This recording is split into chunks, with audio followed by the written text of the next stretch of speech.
We are back with an update to how the AFC North shakes up after the NFL season in Week 6. We're going to start off with the division leader, still the Baltimore Ravens, even though they did lose to the Giants in New York by a score of 20-24. It's another game in which the Baltimore Ravens blew a fourth quarter double-digit lead. Not a trend you want to see if you're a Ravens fan. This kind of a bad omen early is Justin Tucker missing a 56-yard field goal in I think the first quarter. I know 56 yards isn't a chip shot or anything, but any game in which Justin Tucker misses a field goal is a rarity, at least to me. That's insane to me, but whatever. Lamar Jackson's play has fallen off of a cliff as of late. Hasn't been nearly the superhuman MVP caliber play that we were getting earlier in the season from him. So we're going to see what Lamar Jackson shows up throughout the next couple weeks and throughout the rest of the season. It is still early in the season. If Lamar Jackson picks up how he's playing in the first few weeks of the season, he could be an MVP candidate again, because right now he's not playing like one. And it's helping these losses happen because the offense is getting stymied as a result. But it's not just him, of course. Even though Kenyon Drake had a crazy game, it's not all Lamar Jackson's fault, but their offense is pretty much just have Lamar Jackson run around and throw the passes. So he's going to take a lot of brunt of the blame for the offense and a lot of the good praise that comes when the offense is going well, as I think he should. Again, I think this offense is pretty much tailor-made to go as Lamar Jackson goes. These late game collapses from both the offense and the defense haven't really gone away so far this season. Even last week, even though they won, they did give up a lead late against the Bengals. They could be running away with the AFC North right now. You could argue that, you're going to have maybe one of those games be a comeback loss. You can't win every game that you have control of. But even though, the Bills' loss was bad, the Dolphins' one was bad, and this one was bad, if you just escape with two of those, you're 5-1. You're significantly ahead in the division. This could be a completely different story with how they're shaking up, but they still technically lead the division. But they could be they could have a lot more margin for error than they do right now because of their collapses late in games and just after getting a lead in general. Moving on to the second place, Cincinnati Bengals. They won against the Saints in New Orleans. This is now, I believe, the third revenge game against AFC North teams for quarterbacks in which the AFC North team has won. I think about Baker not being able to beat the Browns, Joe Flacco not being able to beat the Ravens, and now Andy Dalton and his team falling to the Bengals. So now all we need is for Big Ben to come out of retirement and play for some crappy team that plays the Steelers eventually, but I don't think that's going to happen. Last week, it was the offense being bad. This week was the defense's turn for the Bengals. The New Orleans Saints had kind of a depleted wide receiver room. They were dealing with some injuries there, and Andy Dalton still was cooking up that defense, going off for the game. I still have my reservations about Zach Taylor being a serious NFL coach. I know this team got to the Super Bowl last year, but I do think a lot of that is getting to the Super Bowl in spite of Zach Taylor's coaching, not because of. Joe Burrow does have the power to audible, which I guess is the one smart thing that Zach Taylor has done is give Joe Burrow the ability to audible out of his play calls, and if he sees something that he likes to say, he can call it.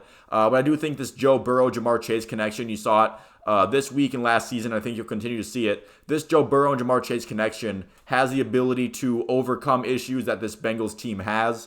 Again, if the defense isn't going well, if Zach Taylor's not having a great day calling plays, Joe Burrow and Jamar Chase are still going to be dynamic in spite of that. They're still going to cause an impact on the game. They're still going to be a threat, and that's obviously good news for the Bengals.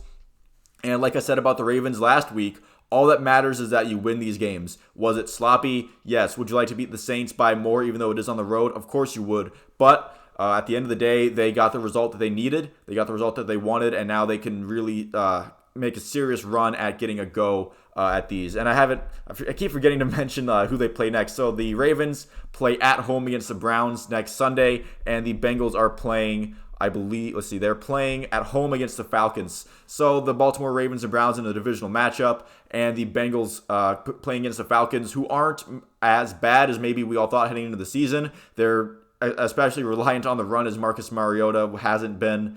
It's not like he's reviving his career with the Falcons or anything, but the Falcons have leaned into being a run-heavy team, and they're having a lot of success with it. At least they have the last couple of weeks. Speaking of a team who should probably lean more in their run success, the Cleveland Browns losing against the Patriots by the score of 15-38. a game that was competitive at halftime heading into the third quarter.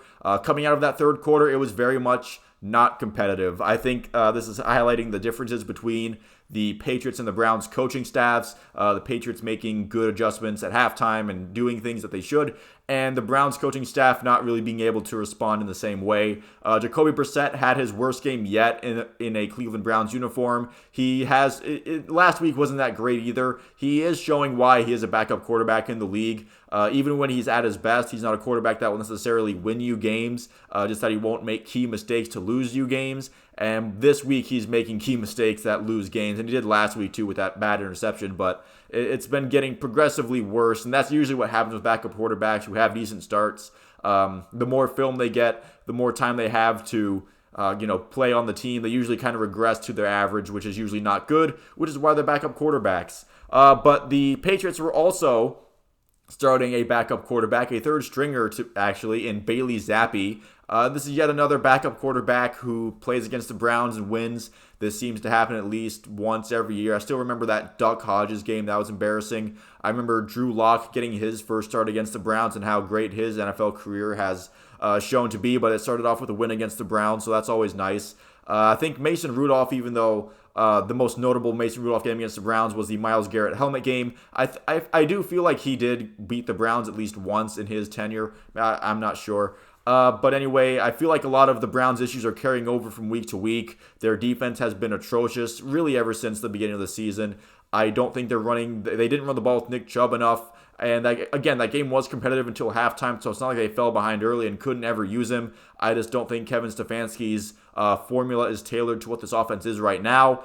Maybe that changes once Deshaun Watson gets back in December, but if the Browns keep playing like this, then there won't really be a season to play for in December. Their next game, like I talked about, they are playing against the Ravens on the road, so that is a pivotal matchup. I guess people were talking about this week being a must-win for the Browns. Next week is definitely a must-win for the Browns. If they're unable to get it done against the Ravens, that's going to be a panic time for them. And this Browns-Ravens game is kind of a game against a couple teams that haven't been able to get out of their own way so far. But at least the Ravens seem like they have a pulse at the moment, where the Browns' momentum is just nowhere to be found.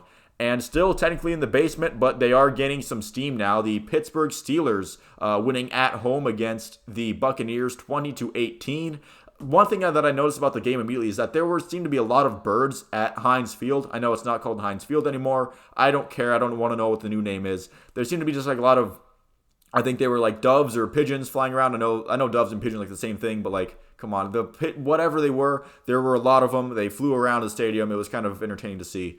Again, the Steelers actually playing with a pulse this week after they've looked lifeless for the last few games. Kenny Pickett was playing pretty well until he unfortunately left with injury. I haven't really seen much of an update on that. Hopefully for them, it's not too serious. I don't think it is, although I probably would have seen a lot more buzz about it if it was serious. But Mitch Trubisky came in the second half, and he played like he belonged on that field. The red zone and goal line defense for the Steelers played great despite their injuries.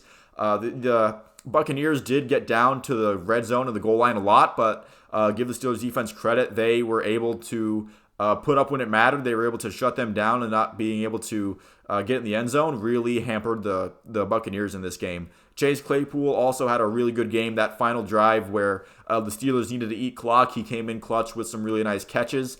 And the Pittsburgh Steelers getting their first win without TJ Watt in 7 games. They were previously 0-6 when he was not on the field.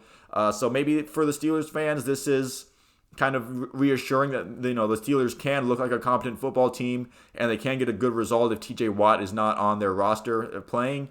His last week, his return was delayed a little bit because of arthroscopic knee surgery, so we'll see when he gets back. But if the Steelers can kind of hold the fort together like they did against the Bucs this week, they play on the road against the Dolphins on Sunday Night Football. So if they can steal another upset win, then maybe this gets momentum building. But I do think that the Dolphins are a better team than the Buccaneers. However, with the Dolphins quarterback situation, that might be a little dicey. It might not be the same Dolphins that we saw earlier on in the season. And I just want to say in general that this division is super tight-knit and close together. There has been no separation for whether it's top teams or bottom teams.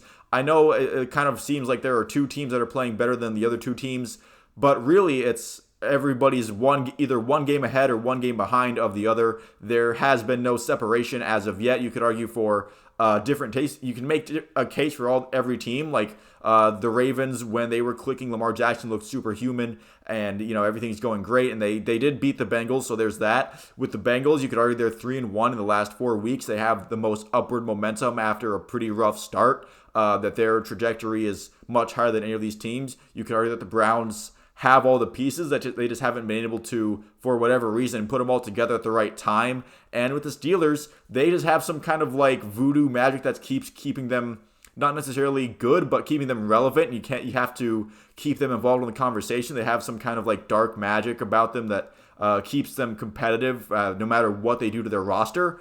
So for all 4 teams, you could make an argument of how they could come back and end up taking this division in the next couple weeks. But the Browns-Ravens matchup is going to be really interesting. The Steelers are on Sunday Night Football, and we'll see if the Bengals can continue their upward momentum against the Falcons. So thank you all for watching. If you made it this far, please feel free to leave a like and a subscribe if you enjoyed the video and you'd like to see more like it. Let me know what you thought about the AFC North action this week and how that things will shake out in the division down in the comments below. Thank you all again for watching, and I will see you at the next one.